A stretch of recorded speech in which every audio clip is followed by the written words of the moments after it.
नमस्कार। मैं Mayank Bhargava, assistant professor MLT college Saharsa, आपका स्वागत करता हूं। आज हम लोग प्रसिद्ध आलोचक शिवदान सिंह चौहान पर थोड़ी चर्चा करेंगे। यह स्नातकोत्तर हिंदी सेमेस्टर 4 के पत्र 16 का अंश है। हिंदी आलोचना पर चर्चा करते हुए कुछ ऐसे आलोचकों को पाठ्यक्रम में रखा गया है जिनका ऐतिहासिक महत्व है। शिवदान सिंह चौहान अपनी स्थापनाओं के लिए हिंदी आलोचना में एक ऐतिहासिक महत्व रखते हैं। इनका जन्म 15 मार्च 1918 को आगरा जिले में हुआ था।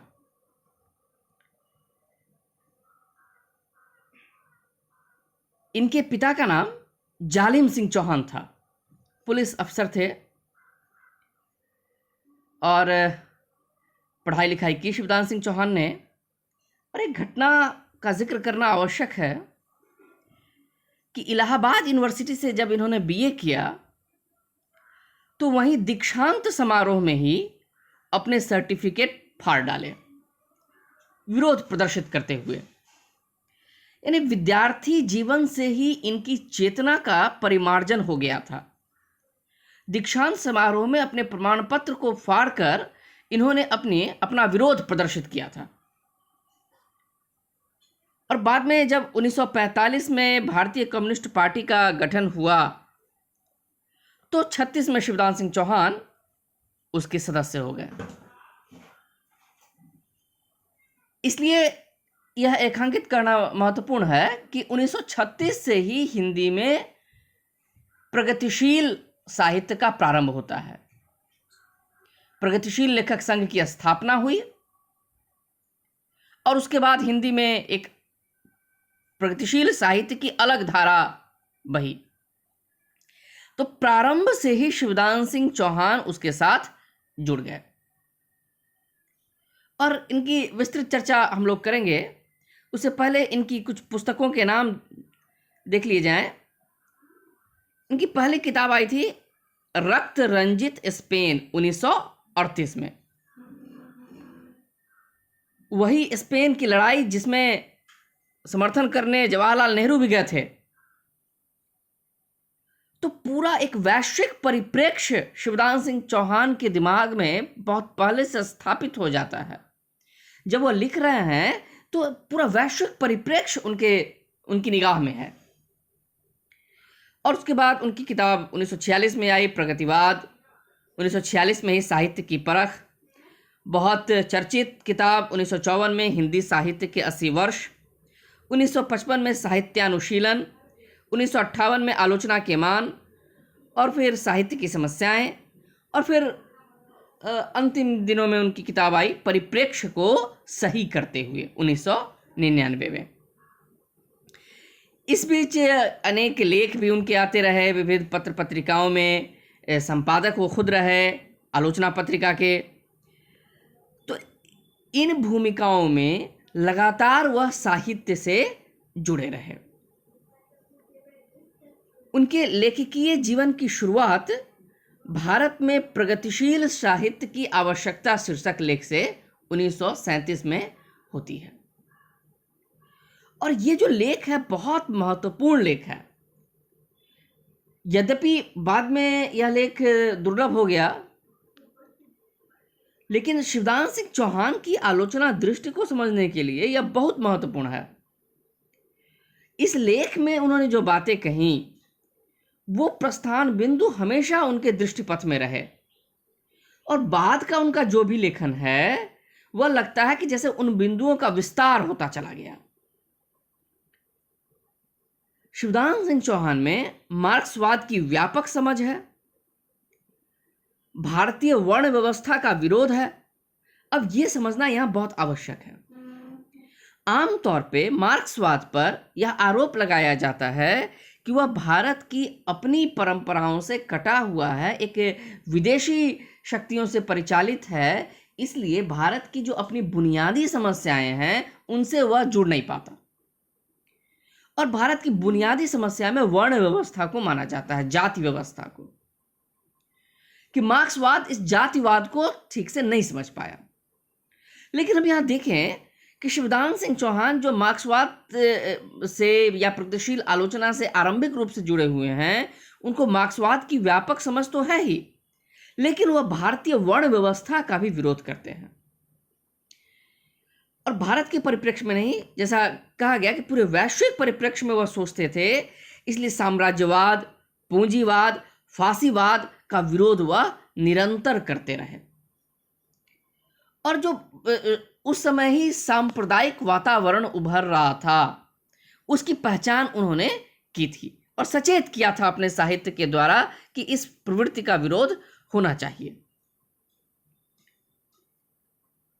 उस समय जब वो लिख रहे थे तो भारत परतंत्र था, सामने बहुत बड़ी शक्ति थी, साम्राज्यवादी शक्ति, जिस साम्राज्यवाद से मुकाबला करना था। लेकिन शिवदान सिंह चौहान की एक आंख अगर साम्राज्यवाद पर थी तो दूसरी आंख हमारी अपनी धार्मिक संकीर्णता, वर्ण व्यवस्था, सामंतवाद पर भी थी। उनका मानना था कि इन सबसे उबरना है। एक बुराई से निपटने के लिए वह दूसरी बुराई की प्रति आंख मूंदे नहीं रह सकते थे, इसलिए वह एक समग्र दृष्टि अपनाते हैं अपनी आलोचना दृष्टि में।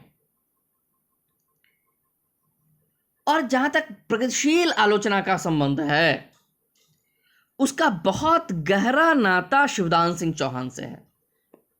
आज प्रगतिशील आलोचना बहुत आगे बढ़ गई है, लेकिन प्रगतिशील आलोचना की शुरुआत शिवदान सिंह चौहान से होती है। यह एक ऐतिहासिक तथ्य है। उन्होंने उसकी आधारशिला रखी, प्रगतिशील आलोचना की, और न केवल आधारशिला रखी बल्कि उसका प्रभाव विस्तार भी किया। प्रगतिशील आलोचना पर जो पहला लेख आया वह शिवदान सिंह चौहान का ही था। 1937 में भारत में प्रगतिशील साहित्य की आवश्यकता। प्रगतिशील आलोचना को स्थापित करने के लिए जो पहली पत्रिका आई 1937 में, वह भी शिवदान सिंह चौहान से जुड़ी थी, प्रभा। और प्रगतिशील आलोचना से संबंधित पहली मुकम्मल किताब भी शिवदान सिंह चौहान की ही थी, प्रगतिवाद, जो 1946 में आती है। यानी प्रगतिशील आलोचना का संबंध बहुत गहरे रूप से शिवदान सिंह चौहान से जुड़ा है। और हम जानते हैं कि प्रगतिशील साहित्य एक आंदोलन के रूप में विकसित हुआ, इसलिए उस आंदोलनकारी भूमिका को भी देखना आवश्यक है। प्रगतिशील लेखक संघ की जो बहुत सारी शाखाएं खुली, उसको खोलने में शिवदान सिंह चौहान की बहुत महत्वपूर्ण भूमिका थी। जैसे इलाहाबाद में जब शाखा खुली, वाराणसी शाखा, आगरा शाखा, दिल्ली शाखा, इन सब को खोलने में उनकी बहुत महत्वपूर्ण भूमिका थी। बहुत सारे युवा लेखकों को उन्होंने जोड़ा प्रगतिशील आलोचना से, प्रगतिशील आंदोलन से। प्रकाश चंद्र गुप्त, जगत शंखधर, विष्णु प्रभाकर जैसे कई नाम आते हैं जिनको शिवदान सिंह चौहान ने प्रगतिशील साहित्य से धारा से जोड़ा। और इसके साथ साथ हंस और आलोचना जैसी प्रमुख पत्रिकाओं के संपादक बने। और इन पत्रिकाओं के संपादक के रूप में उन्होंने प्रगतिशील साहित्य को एक बहुत प्रमुख जगह दी। हिंदी साहित्य में प्रगतिशील साहित्य यदि केंद्रीय स्थान प्राप्त कर सका तो उसका एक कारण यह भी था कि संपादक के रूप में शिवदान सिंह चौहान हंस और आलोचना जैसे पत्रिकाओं से जुड़े हुए थे। और इस प्रकार के खुद भी लेख लिखवाया और उसे एक मुख्य जगह दी, जिससे प्रगतिशील साहित्य एक केंद्रीय साहित्य धारा के रूप में स्थापित होता चला गया। इसके साथ साथ प्रगतिशील आंदोलन के विस्तार में इप्टा की बहुत प्रमुख भूमिका है। नाट्य संस्था इप्टा, जिसे बहुत बड़े बड़े लोग जुड़े। इप्टा नाट्य संस्था के निर्माण के प्रेरक भी कहीं ना कहीं शिवदान सिंह चौहान हैं। उनका एक निबंध आया था, भारत की जन नाट्यशाला, और उसके बाद इप्टा संस्था बनी। बहुत सक्रियता से इप्टा ने कार्य किया और उसके नाटक बड़े प्रसिद्ध हुए। आम जनता उससे जुड़ी।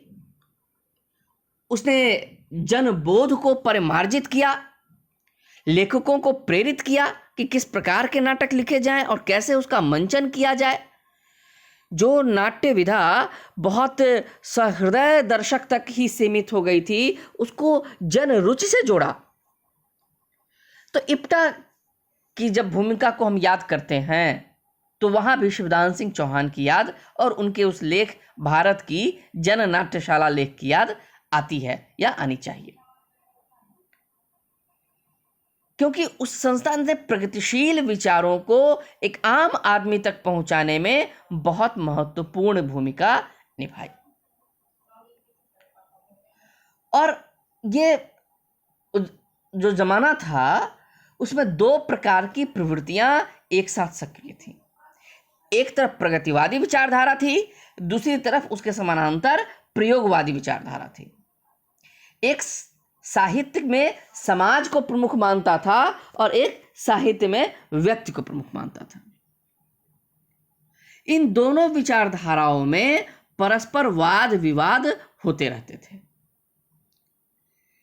प्रगतिशील साहित्य पर जब भी कोई हमला होता था तो शिवदान सिंह चौहान उसका उत्तर देते थे।